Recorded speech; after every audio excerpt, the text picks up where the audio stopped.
고금리와 경기 불황이 계속되면서 경제적 약자인 노년층이 가장 큰 타격을 받고 있습니다. 더운 날이나 추운 날이나 누구보다 혹독한 기후에 시달리는 취약층처럼 시중에 돈이 부족해지다 경제적으로 가장 어려운 상황에 놓인 노년층부터 서서히 무너지고 있는 현실이 안타깝게 다가옵니다. 지난 2024년 60세 이상 노인의 파산 건수가 역대 최고치를 경신했으며 한 번 파산한 후 다시 파산 신청을 하는 경우까지 늘어나면서 우리 경제가 헤어나올 길 없는 늪으로 빠져들고 있다는 우려가 커지고 있습니다. 인천에 거주하시는 61세 권 씨의 사례는 그 심각성을 잘 보여줍니다. 지난 20여 년 동안 식자재 유통업, 편의점, 자판기 사업, 치킨 및 피자 전문점, 그리고 탕후루와 프랜차이즈 등 다양한 업종에 도전했지만 번번이 창업과 폐업을 반복하다 보니 어느새 자본금은 바닥나고 말았습니다. 결국 남은 마지막 재산인 몸뚱이를 밑거름으로 일용직에 의존해 생계를 이어갔으나 2021년에 간경화 수술을 받으면서 경제활동이 어려워지자 모아놓은 돈은 병원비로 모두 사라지고 급할 때마다 카드 현금 서비스를 이용해 버티다가 이자가 불어나 빚이 눈덩이처럼 불어나 결국 지난해 말 파산 신청을 하게 되었습니다.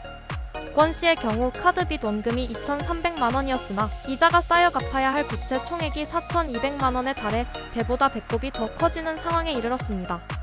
법원 행정처에서 국회에 제출한 자료에 따르면 2024년 기준 전국 법원에 접수된 개인 파산 신청자 중 10명 중 4명 이상, 즉 약 43.4%가 60세 이상 노인인 것으로 나타났습니다.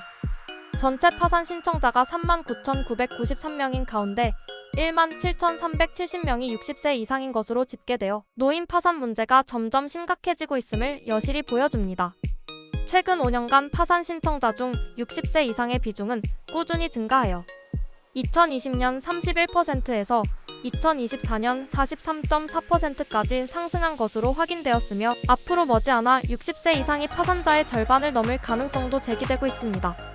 특히 고령일수록 한번 경제적 파탄을 경험하면 재기의 발판을 마련하기 어려워 더욱 깊은 수렁에 빠지게 된다는 점이 우려스럽습니다. 생활비 마련을 위해 여러 곳에서 돈을 빌려 돌려막기를 하다 보니 결국 빚이 눈덩이처럼 불어나고 더 이상 빌릴 곳이 없을 때야 비로소 완전히 무너지는 경우가 늘고 있습니다.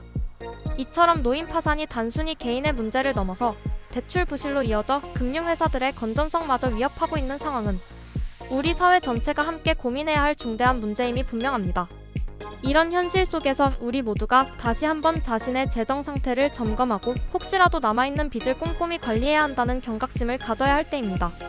경제적 어려움을 겪는 노년층이 빚 없는 노후를 맞이할 수 있도록 사회 전반의 지원과 체계적인 대책 마련이 시급한 상황임을 다시 한번 되새겨 보아야 하겠습니다. 좋아요, 구독, 알림 설정도 해주시고요.